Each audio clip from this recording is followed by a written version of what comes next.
Hi friends, share বাজার রহস্য চ্যানেলে আপনাদের স্বাগত। আশা করি আপনারা ভালো আছেন এবং সুস্থ আছেন। ফ্রেন্ডস, কালকে লেট নাইট আবার একটা অত্যন্ত সেন্সিটিভ ইস্যু রেজ হয়েছে হিডেনবার্গ রিপোর্টকে নিয়ে। আপনারা ভালো করেই জানেন, বছর দেড়েক আগে হিডেনবার্গ আদানি গ্রুপের উপরে লট অফ অ্যালিগেশন আনে, যেটাকে নিয়ে সেবি এবং কি বলে সেবি, সুপ্রিম কোর্ট, বহু কিছু জিনিস হয়েছে। সেই হিডেনবার্গ তেমন কোনো কিছু করতে পারেনি, যদিও আদানি গ্রুপের উপর কিন্তু আদানি গ্রুপের শেয়ারগুলো কিন্তু প্রচন্ড পরিমাণে ইয়ে করে, কি বলে, নিচে চলে আসে। এখনো কিন্তু সবাই রিকভার করেনি। আলটিমেটলি আদানির উপরে যে হ্যামারিংটা হয়েছিল তাতে আদানির লস হয়েছে। কিন্তু হিডেনবার্গ কিন্তু তার যে মূল মোটিভ, সেটাতে তেমন ভাবে সাকসেসফুল হয়নি বলে সে কিন্তু এখনো পর্যন্ত পিছনে ছাড়ছে না। তাহলে ও আবার স্ট্রাইক করেছে কিভাবে? তার মূল অবজেক্টিভটা কিন্তু আদানি, এবং এবারে তারা কিন্তু একটা সিরিয়াস অ্যালিগেশন এনেছে সেবি চিফের উপর দিয়ে। সেবি চিফ যে আছে মাধবীপুরী বা, তার উপরে অ্যালিগেশন এনেছে কি, Hindenburg Research has released a new report that alleges that the SEBI chief and his wife, এটা ওয়াইফ হবে না, এটা স্পাউস হবে, ওয়ার স্টেক হোল্ডার মানে husband, were stakeholder in offshore firms link to Adani. Hindenburg on Saturday released a report that alleges that Securities and Exchange Board did not act on claims it made in its 2023 report against the Adani Group because the market regulator's chief Madhavi Puribaj has an investment in offshore firms linked to the conglomerate. অর্থাৎ মূল কথাটা কি, যে এই যে সেবি chief, তার যে husband বা সেবি চিফ, এরা আমাদের যে মানে আদানির যে অফশোর বিজনেস আছে মরিশাস কিংবা অন্যান্য জায়গায়, সেখানে কিন্তু তাদের ফান্ড তারা আদানি গ্রুপে ব্যবহার করে। মানে সেবি চিফের টাকা বা তার হাজব্যান্ডের টাকা ওই জায়গাতে, মানে মরিশাস পরিশাসে কিন্তু ইউজ করা হয়। এবং বেসিক্যালি হিডেনবার্গের যে মূল অভিযোগটা কি ছিল, যে আদানি তার ব্ল্যাক মানিকে বাইরের দেশের থ্রু দিয়ে হোয়াইট মানি করিয়ে কিন্তু তার শেয়ারকে পাম্প করে ডাম্প করে বা তার ভ্যালুয়েশনটাকে হামেশা উপরে রাখে। তো বর্তমান যে অ্যালিগেশনটা, সেই অ্যালিগেশনের উপর ভিত্তি করে দেখা যাচ্ছে যে সেবি চিফ এই কারণে আদানি গ্রুপের উপরে কড়াকড়ি কোনো পদক্ষেপ নিচ্ছে না। কারণ কি, তার ও এতে একটা ভেস্টেড ইন্টারেস্ট আছে। এবং সেটা কিভাবে না, অফশোর যে ফার্ম আছে তাতে যে ইনভেস্টমেন্ট আছে আদানির, তাতে কিন্তু এই সেবি চিফেরও পয়সা বা তার হাজব্যান্ডের পয়সা ইনভলভ হয়ে আছে বলে উনি বেশ কিছু তথ্য আকারে এটা কিন্তু পরিবেশন করেছেন। ফ্রেন্ডস, দেখুন, অন্য একটা প্রসঙ্গ বলি। যেমন ধরুন, সেবির বেশ কিছু অ্যাকশনের কারণে, ধরুন আজকে অপশন থেকে শুরু করে অন্যান্য জিনিসের এর উপর নির্ভর করে মার্কেটে কিন্তু বেশ কিছু জন কিন্তু সেবির উপরে একটু বিরক্ত আছে। কারণ কি, তিনি অত্যন্ত টাইট রুলস অ্যান্ড রেগুলেশন আনার চেষ্টা করছেন। অন্যদিকে এটা যদি সত্য হোক বা যাই হোক না কেন, তাতে কি হচ্ছে কি, আলটিমেটলি মার্কেটে একটা কিন্তু প্রেসার আনার একটা চেষ্টা শুরু হয়েছে। এটাকে কেন্দ্র করে কতটা কি হবে সেটা জানা নেই, কিন্তু মূল জিনিস হচ্ছে মার্কেটে এই ধরনের ফোর্স কিন্তু সবসময়ের জন্য অ্যাক্টিভ আছে, যাতে করে মার্কেটকে যে মানে যেন তেন প্রকারে কোনোভাবে মার্কেটকে নিচে আনা যায়। মূল অবজেক্টিভটা হচ্ছে এই জায়গাটা। সুতরাং এইটার ব্যাপারে কি রিয়াকশন হবে কালকে বাজার খোলার পরেই কিন্তু বোঝা যাবে। কোথাও পজিটিভ হতে পারে, কোথাও নেগেটিভ হতে পারে। আবার মার্কেটে একটা কথা আছে, একই জিনিসের উপরে বারবার শেয়ার বাজার রিয়াক্ট করে না। অর্থাৎ একই খবর যদি বারবার আসে, মার্কেট তাতে বদার করে না। অর্থাৎ এই হিডেনবার্গের যে আদানি ইস্যু আগে একবার এসছে, তাতে একবার হ্যামারিং হয়েছে, তো এবারে হয়তো তার উপরে আর তেমন ভাবে কোনো এফেক্ট নাও পড়তে পারে। ওকে, তো জাস্ট জিনিসটা নিয়ে আপনারা সজাগ থাকবেন। কালকে আদানি গ্রুপ শেয়ার প্লাস সেবি যে যে রেগুলেশন আনছে তার কারণে যে যে কোম্পানিগুলো উপরে এফেক্ট, যেমন ধরুন অ্যাঞ্জেল ওয়ানে কি হয়েছে, ব্রোকারেজ কোম্পানি তার ইয়ে বাড়িয়ে দিচ্ছে, লট সাইজ বাড়িয়ে দিচ্ছে, বা তাদের বিজনেস অনেকটা এফেক্ট হচ্ছে। তো এই জিনিসগুলোর উপরে নজর রাখবেন, এটাই হচ্ছে মূল বক্তব্য। দ্বিতীয়ত তো ফ্রেন্ডস, কালকে কিন্তু আমি যে সমস্ত স্টকের নাম নিয়েছি সেগুলো কিন্তু জাস্ট অ্যাজ এ এক্সাম্পল। আমি আপনাদেরকে এটাই বোঝানোর চেষ্টা করেছি যে লং টার্ম সাইকোলজিক্যাল চেঞ্জ যেটা আপনার মনের মধ্যে আসা উচিত, সেটা কেমন ভাবে আসা উচিত।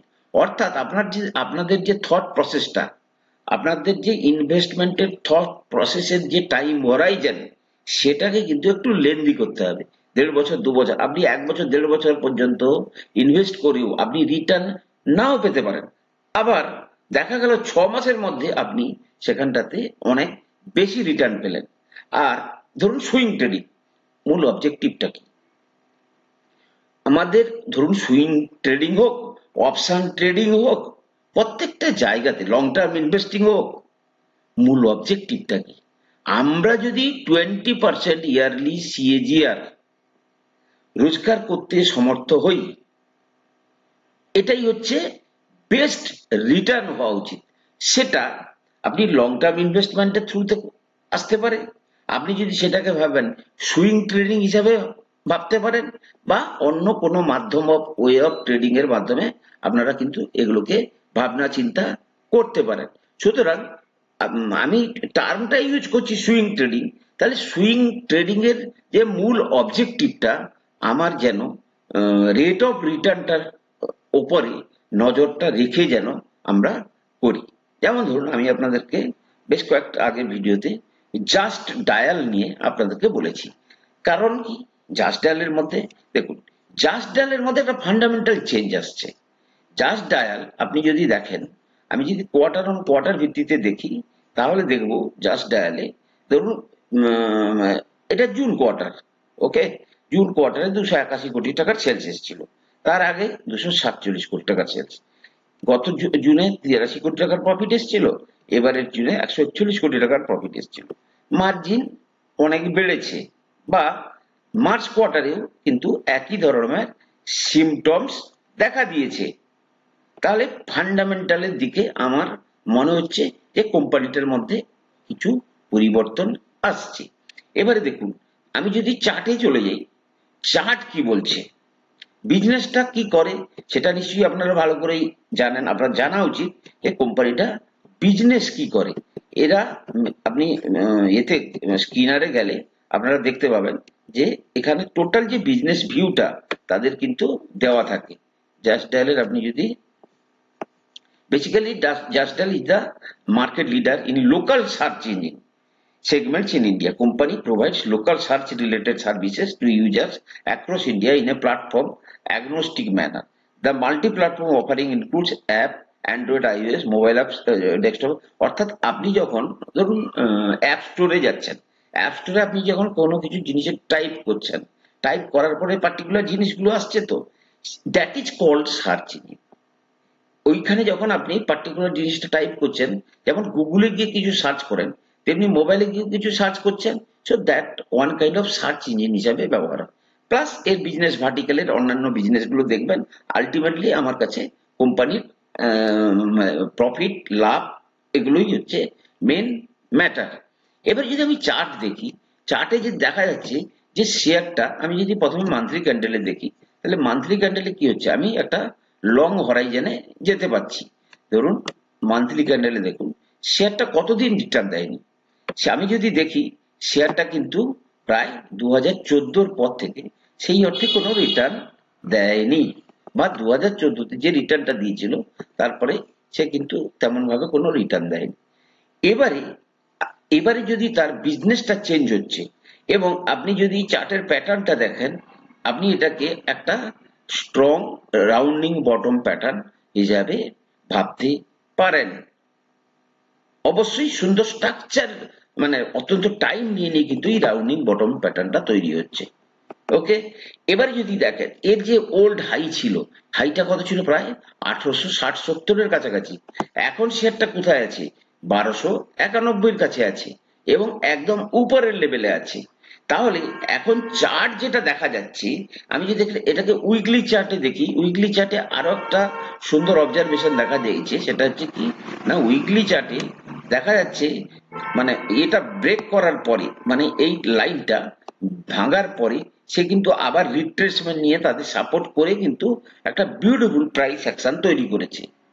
তাহলে এখন রেঞ্জ কত? ধরুন 1291। আমি আমার মূল টার্গেট কত হবে? আমার মূল অবজেক্টিভটা কি?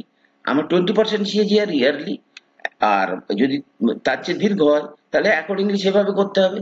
তাহলে যদি তার লং টার্ম যে হাই হয় 1849, এবং যদি আমি 1300 থেকে এখনো পর্যন্ত প্রায় 500-550, অর্থাৎ 40% সে কিন্তু যদি তার 2017 হাইকে যদি 14 হাইকে যদি টাচ করে, আমি সেক্ষেত্রে পেতে পারি।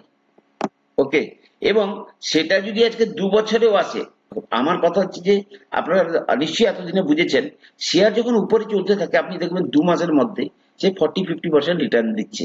অর্থাৎ আমাকে বলার জন্য কিন্তু কথাটাকে অন্যভাবে বলতে হয়, বাট শেয়ার যখন মুভমেন্ট দেয় সে কিন্তু 2-3 মাসের মধ্যেই কিন্তু সে তার কমপ্লিট মুভমেন্টটাকে কমপ্লিট করে দেয়, এবং তারপরে বেসড অন ফান্ডামেন্টাল চেঞ্জের উপরে ভিত্তি করে শেয়ারটা কিন্তু আবার উপরে যাওয়ার চেষ্টা করে। তো ফ্রেন্ডস, যারা সুইং ট্রেডিং এর কথা বলছেন, আপনারা এইটাতে দেখুন, আপনি ট্রায়াল ভিত্তিতে কিছু একটা সিদ্ধান্ত নেন, এবং ট্রায়াল ভিত্তিতে সিদ্ধান্ত নিয়ে যখন আপনি কনফিডেন্টলি আপনার ওয়েট পিরিয়ডের যে টাইম হরাইজেন সেটার সহ যখন আপনি এই লেভেলটা অবধি সাকসেসফুলি মানে বসে থাকতে পারছেন, তখন কিন্তু আপনার মধ্যে কনফিডেন্সটা অত্যন্ত বেটার ভাবে আসবে। এবং এখানে এলে আপনি হয়তো 50% সেখান থেকে বেরিয়ে গেলেন, বাকি আপনার পড়ে থাকলো। অর্থাৎ তখন কি হচ্ছে, আপনার ব্রেক ইভিন, ধরুন আপনি কালকে কথার এক্সাম্পল হিসেবে বলছি, ধরুন আপনি 1300 টাকা দিয়ে কিনেছেন, আপনি কেউ হয়তো 2টো শেয়ার কিনেছে, তাহলে 1300 টাকাতে কিনে কেউ ধরুন আজকে 1850 সে বিক্রি করে দিল, কটা 50% বিক্রি করে দিল, একটা শেয়ার বিক্রি করে দিল, তাহলে 13×5 = 18, 550 টাকা। তাহলে একটা শেয়ারের ব্রেক ইভিনটা কোথায় চলে আসবে? আপনি যদি প্রফিটটাকে বের করে নেন, তাহলে আপনার যে ব্রেক ইভিনটা হয়ে যাচ্ছে কিন্তু 800 টাকার কাছাকাছি। ক্লিয়ার? আমি কিন্তু এইভাবে বিজনেসটাকে দেখার চেষ্টা করি, বা এইভাবে আমি আমার সাইকোলজিটাকে তৈরি করেছি। ফ্রেন্ডস, আমি কোনো সেবি রেজিস্টার্ড অ্যানালিস্ট নই। কোনো শেয়ারে কেনা বা বিক্রির আগে আপনারা কিন্তু আপনাদের ফাইন্যান্সিয়াল অ্যাডভাইজারের পরামর্শ নিয়ে কিন্তু শেয়ারে কেনা বা বিক্রির সিদ্ধান্ত নেবেন। ভালো থাকুন, সুস্থ থাকুন, কথা হবে পরের এপিসোডে।